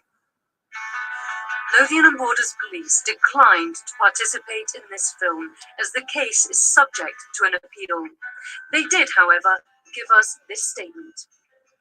Many of the points raised are defence issues that were heard in court and vigorously debated in the course of the judicial process. The jurors, having listened to the evidence presented by the Crown and heard the defence case, came to the conclusion that Luke Mitchell was guilty of the crime of Aye, it might have helped if they got all the fucking information. You know what I mean? If they'd have got all the information that was available to them, then they might not have came to that conclusion. You know what I mean? It is disgusting that these people in Lothian and Borders Police still believe to this day that that investigation is solid. murder. As with all major cases, we review the work that we do to see what can be learned for future inquiries. The police did not say if they had spoken to Scott Forbes or his friend. Luke Mitchell may well be guilty. The jury in that High Court may well have been right. But the holes in this case, the lack of forensics, the flaws in basic police procedures, the focusing on Luke Mitchell as a suspect to the apparent exclusion of all others, together with the undermining of the evidence which was used to blacken his character, all add up to real worries that his conviction as the killer of Jodie Jones is unsafe. The case is about evidence, solid building blocks of evidence. And for me, I don't see it in this case. And I would be worried that the wrong man's in custody. What if Luke Mitchell wasn't guilty? How have we portrayed a 14-year-old boy through a process where there is no way back for him in terms of public perception, even if his appeal were to succeed? Luke Mitchell will forever be associated with Marilyn Manson, with the Black Dahlia killing, and Yeah, I agree with him 100%. When Luke gets found innocent, he's still going to be tarred with oh, that's the boy that got, or that's the guy that got accused of killing his girlfriend. You know? And, I mean, I hope that when Luke gets out, that he does have a happy life. I hope he moves away from here. I hope he enjoys himself. Or, I mean, even if he doesn't want to move away from here, hold his head up high when it gets proven that he's innocent. And I really hope that that happens for him. I really, really do. Because they fucked up with this investigation big time. And I think it's disgraceful that we can't get transactions or court documents. I mean, the court documents I've got are his appeals. But we can't FOIA the court transcripts. We can't FOIA the police interviews. Or anything like that. Why was that stipulation made in the Freedom of Information Act agreement when it comes to Scotland? You know what I mean? Freedom of Information Act means freedom of information, of all information, in my opinion, especially if the case is closed. Why not be able to get that information? You know what I mean?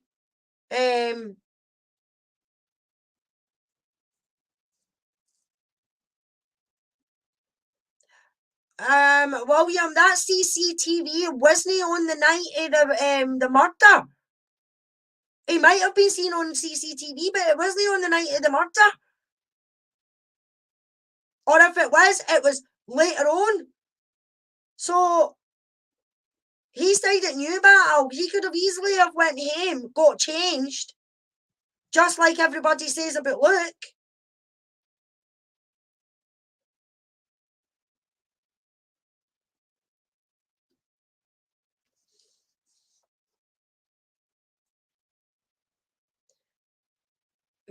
Right, show me, William. Show me this proof that he was seen on CCTV the whole evening. When Luke has got witnesses for 6 o'clock onwards.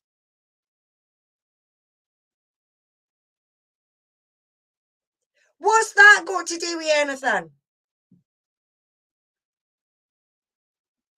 That's got nothing to do with nothing, William. Forbes was a bank robber. It seems to be that you keep coming out and saying, oh, this one's corrupt, that one's corrupt, that one's done for this, that one's, you know, but you're not showing me proof. Forbes was a bank robber. And then I seen a comment saying that he was part of Luke's legal team. So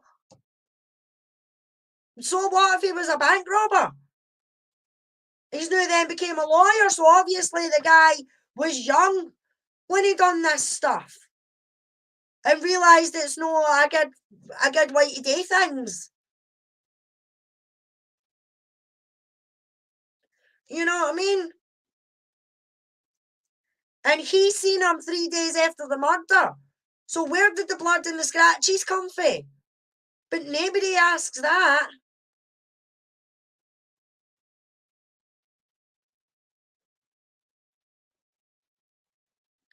CCTV showed what? He wasn't. He wasn't. CCTV showed that. What do you mean? Hey, Jack, you fanny. What time do you call this? Only kidding. Love you.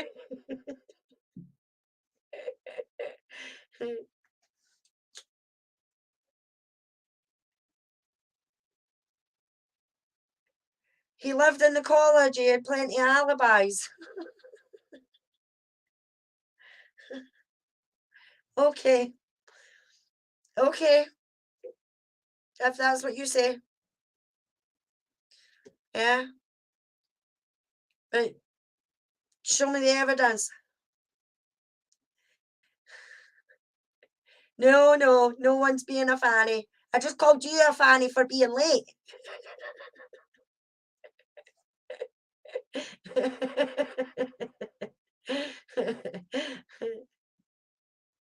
Not to worry, not to worry. Thank you for coming. Late or not, thank you for coming. His alibis were people where he stayed and on CCTV that night where he had no scratches. And Luke had his mother and that as alibis. Luke had his pals as alibis. So the same can be said for Luke as what can be said for him. You know what I mean? You can't say that his alibis were people where he stayed because Luke's alibis were people where he stayed. Luke's alibis was people that he seen at 6 o'clock. So it works both ways, William. You can't just say that for one and no for the other. You know what I mean?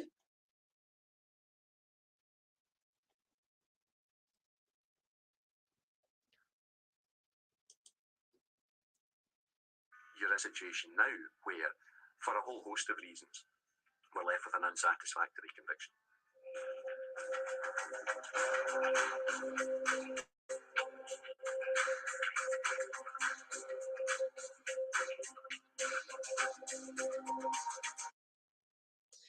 So that was the BBC's 2007 documentary.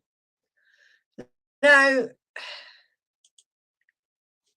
this is the same man who's saying the exact same things. Statements are all saying one thing, and then by the time of the trial, it's changed for each of them, but it's changed in the same way. That would certainly prompt some questioning by the defence QC, and I'm sure here Donald Finlay explored that with them, and then no doubt pointed out to the jury, well, People, of course, can forget things. People might remember things in different ways, but to say the same thing in statements and then to have the same changes in the witness box is something that you might want to have a think about. It'd be interesting for us to have a look through the statements and see where they start to change. If there's anything been suggested to them, has it been suggested to them that this is what might have happened, and they've thought, maybe.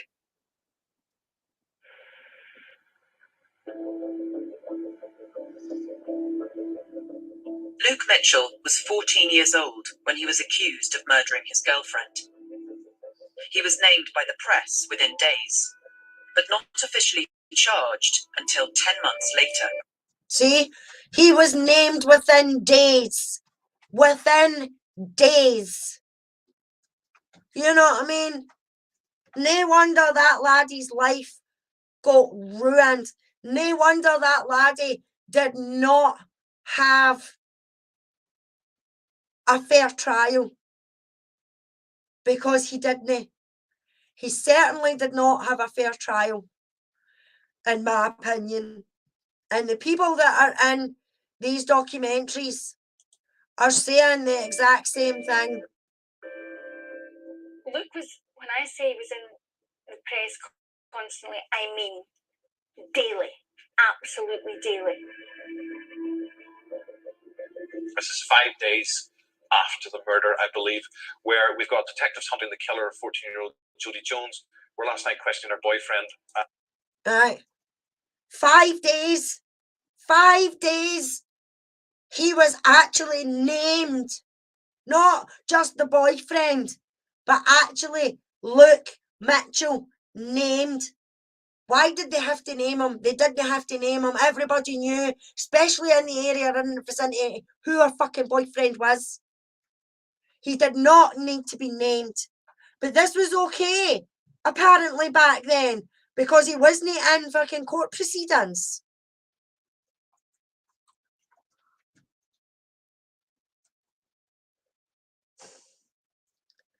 So, how long is that? An hour and 20. No, bloody hell. Right, nearly 2 hours.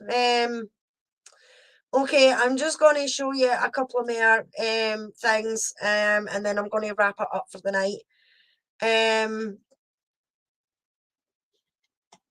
Come on.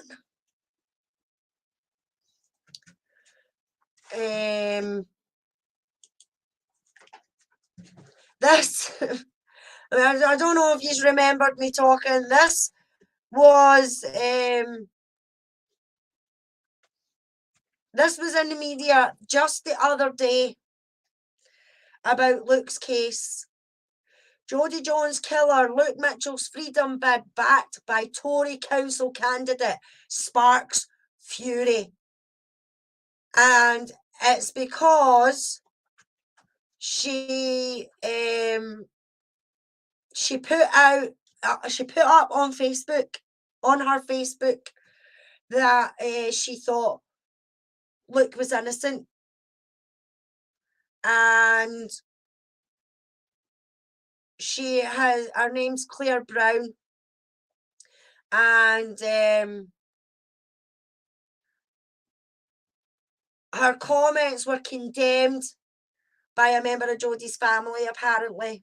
Now this is the shit rag Daily Record, so I don't even like getting them fucking clicks, but I just wanted to show just how much it still gets on the media even until this day.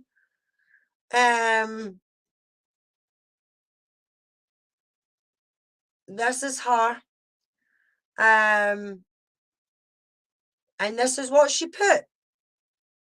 100% Luke Mitchell did not kill Jodie Jones. Such a clear miscarriage of justice and 17 years of an innocent person's life wasted. How is mum is living so sad, right? So that must have been just after she's watched the documentary, right? And because she has put that up, she is now getting ripped to shreds because of her opinion. So not even our politicians can even have an opinion on this case. And it's a MSP, which is a member of the Scottish Parliament. And she is also a member of the Criminal Justice Committee. Branded Brown a disgrace and called for the Tories to suspend her. She said, "These are disgraceful comments from Claire Brown and a complete insult to the family of Jodie Jones, who have been through an incredible amount of trauma for years. It's extraordinary that someone who is seeking elected office would undermine Scottish justice system. A full trial with a jury heard the case and all the evidence and concluded that Luke Mitchell did murder Jodie Jones." Brown says, so now she's kind of backtracking. "I'm genuinely sorry for this. I had seen some information in the documentary which I believed without checking its resources." So now even the politician is backing down. So it seems to be anybody that wants to stick up for Luke is getting slapped down right away. Jack, if you've never seen the BBC one, there is a link in the description below the video. Or you can either just go back and watch the beginning of this video, because I've kind of played it for the beginning, and I've done it like in bits and spoke a wee bit and things like that. So it's entirely up to yourself whether you want to watch the BBC one yourself. As I say, it is in the description at the bottom of the video. The same as there's the links to Murder in a Small Town, parts 1 and 2. There's the links to Luke's legal appeals documents is in the description below. The Facebook group is in the description below. The petition is in the description below. Please sign the petition. Tell your friends, get your friends to sign the petition. It would be very much appreciated. So, I mean, even to this day, they are still reporting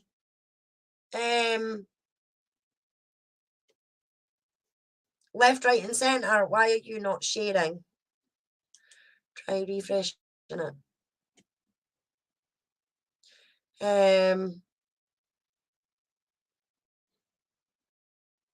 The page is not responding. Bloody typical. Right, and then there is this, and there was only a few papers that actually ran with this. This is Mark Safarak. He is a retired FBI agent, and he is the FBI agent that Lothian and Borders, or one, I should say, of the FBI agents that Lothian and Borders went to see during the investigation of Jodie's murder. And it's an ex-FBI profiler who worked with cops on Jodie Jones' murder said his team believed convicted killer Luke Mitchell is innocent. Mark Safarik said they concluded Mitchell, then 14, was too young to have inflicted the sexual injuries Jodie, also 14, suffered.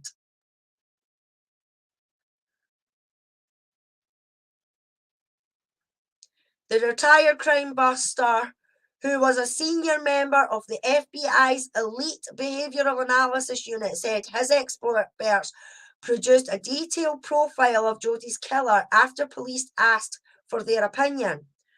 Mr. Safarak said, if you have a mutilation of a sexual body parts, you are talking about a lust killer, and that is not what you are going to find in a 14-year-old boy. The fantasy development and all that dynamic would just not exist at that age. But because the report didn't subscribe to their theory, They ignored it. Jodie vanished in June 2003. Her naked body was found, the stab wounds and near decapitated, close to her home in East Houses, Midlothian. The chilling crime was featured in a documentary. They showed sparks a petition demanding an independent review. Two Lothian and Borders detectives flew to the US to meet with the FBI but dismissed their dossier. Mr. Safarak added, if our fresh eyes on a complex case say you are looking at the wrong place, somebody should ask, is our investigation going in the right direction? But they had confirmation bias. If you just charge somebody convenient and who you think you can convict, that's a disgrace. It's a disservice to the victim, the justice system, and it's morally wrong. The real offender is still out there. Mitchell, now 33, was caged in 2005 after a trial and has since 3 appeals failed. Police say they are not looking at anyone else in the case. You know, and he was the ones that spoke to the Lothian and Borders police. You know what I mean? So it's just friggin' beggars belief. And then this is for Edinburgh Live. It just kind of basically says the same. An ex-profiler speaking about the case stated that at the time of the murder in 2003, his team had completed a very detailed profile of Jodie's potential killer, one that he says Mitchell did not match.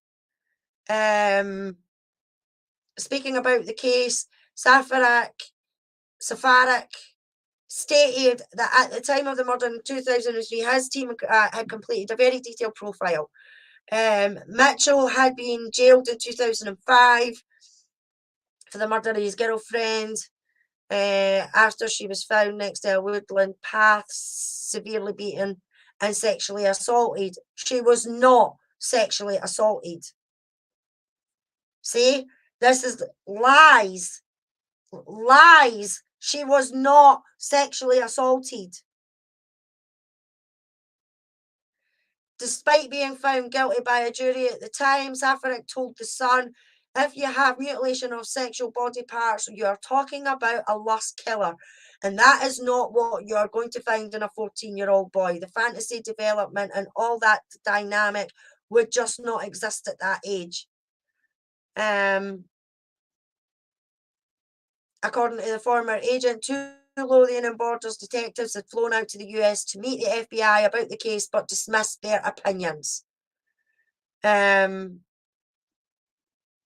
Savarak added, if our fresh eyes on a complex case say you are looking at the wrong place, somebody should ask, is our investigation going in the right direction? Well, obviously, the questions were never asked. But they had confirmation of bias. If you just charge somebody convenient and who you think you can convict, that's disgraceful. It's a disservice to the victim, the justice system, and it's morally wrong. The real offender is still out there. And that's coming from somebody for the FBI, you know. So, this is what that's what I've gathered so far, folks.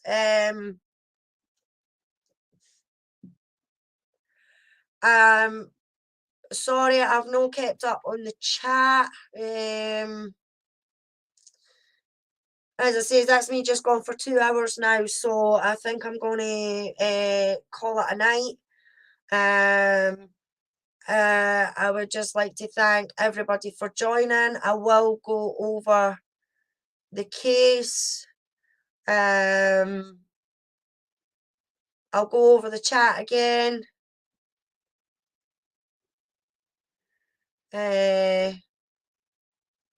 Hi, Andy B. Thanks for joining me. You'll need to go and have a wee catch up. Just finishing. Been on for about 2 hours now, so I'm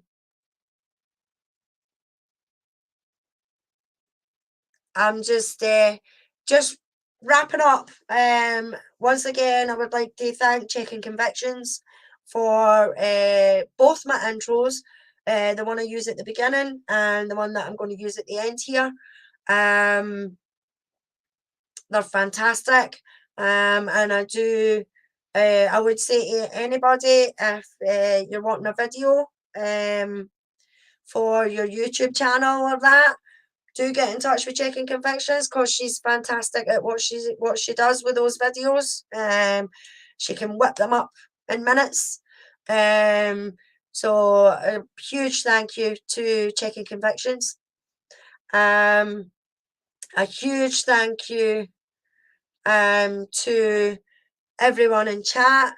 Catnet, lovely to see you. Thanks for joining. And I would just like to say, please leave me comments below, because I would really like your opinion. Do you think it was trial by media? Or are we just exaggerating? You know, are we just exaggerating, or do you honestly think that it was trial by media and that Luke got a fair trial with it being in Edinburgh?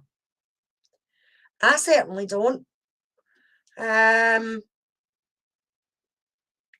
So as I says, I shall say goodbye for now, guys. Anybody that came in late, you'll have to go back and rewatch all documentaries and links and things like that to what I've been talking about, what I've showed is in the description. Apart from the newspaper articles, they're not in the description, but you can find them on the Discord channel. You can find them in the Luke and Jodie room in Foul Play. You can find them on the Facebook page, and things like that. So I will keep fighting. I will keep chatting. I will keep trying to get the facts out there. The facts that I know about Luke's case, because I really think he does need this independent review. The case seriously needs to be looked at, and I really hope and pray that we do get it. So thank you very much, everyone, for joining me, and I shall see you all next week. I'm not 100% sure what it's going to be next week. I don't know if I'm going to do any more in the media. I think somebody was maybe asking about the DNA. The lovely admins and mods on the Facebook group have done fantastic work by breaking down a lot of the things like DNA, the actual trial, things like that. So I might just speak to a few people and see if it's okay for me to be able to use some things off the Facebook group. I don't see any problem in it at all. But the way they've done it, a lot of work's went into it. And I would just like to give them the kudos, basically the recognition for the work that they've put in. And not only that, it kind of helps me out a wee bit as well, because it means I don't need to do as much research, because the people that have done these have researched it entirely, have been on it for years, like Sandra and things like that. So I'll maybe do something like that. They did the Remember November, and that was all through the month of November, right up until Luke got convicted. What was said, what was done. So I might even think of doing something along those lines. So I will say thank you very much to everybody in chat for coming. I will go back over the chat and have a look and see what questions, what was said, things like that, and I will address them next week and the video next week. So thank you very much all for joining. Take care, my peeps. Bye bye.